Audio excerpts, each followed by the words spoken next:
बिस्मिल्लाहिर्रहमानिर्रहीम। उम्मीद करना सारे वीर खैरियत नाल होणगे, तंदुरुस्ती अल्लाह ताला सेहत देवे, तंदुरुस्ती देवे और सब ठीक ठाक ने। असी जी अज रात इंशाअल्लाह तफ्तान बार्डर निकलांगे तो वो वास्ते अभी अज गड्डी जरा मेनटेन कर रहे हैं। तो उस्ताद मोहम्मद सुलेमान बूटा साहब वो को आए हैं तो उन्होंने पूछने हैं भी इन्हें की कराना चाहिए, वो हर चीज़ को चेक करते हैं। ठीक है जी, आओ तो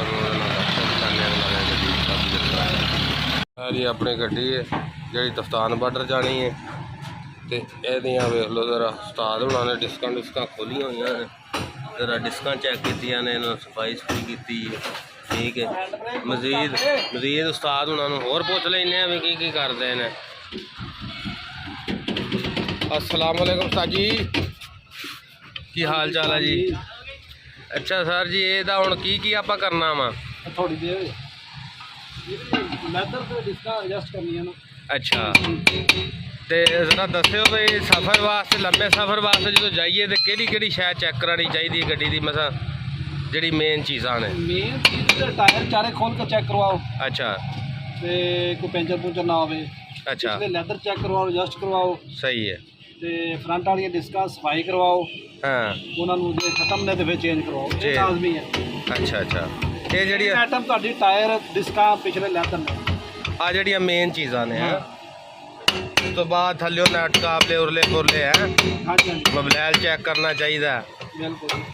बाकी कोई दो छोटे छोटे है ने आइटम, फिल्टर वगैरह, वो ये हम हवा शवा मारोगे, चंगी तरह साफ करोगे? हाँ जी, सफाई होएगी, एडजस्ट होएगी हल्की हल्की। सही है। बस 16 ने लैदर तुहाडे सही पै ने, बिल्कुल। डिस्कां भी तुहाडियां सही ने। अच्छा, थोड़े बचियो असी भी इस वास्ते ही असी आख्या चलो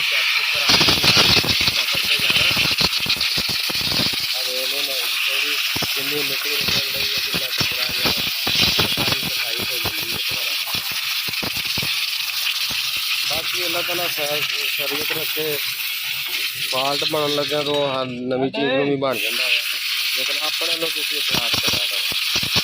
छोटे छोटे काम ने जो मैं सारे चेक करा के तो फिर असी निकलना हो। सही है, डिस्कां माशाल्लाह चेक हो गई, टायर चेक हो गया। बाकी कोई ब्रेकां ब्रूकां वा उन्होंने एडजस्टमेंट वो करनी। ठीक है, तो फिर इंशाल्लाह असी निकल जाना। फिल्टर हवा शवा चंगी तरह मार के, रेडिएटर कंडेंसर हवा शवा चंगी तरह मरवाओ। ठीक है, ये ही सानू इजाज़त दो, तो दुआवां याद रखो, अपना ख्याल रखो। अल्लाह हाफ़िज़।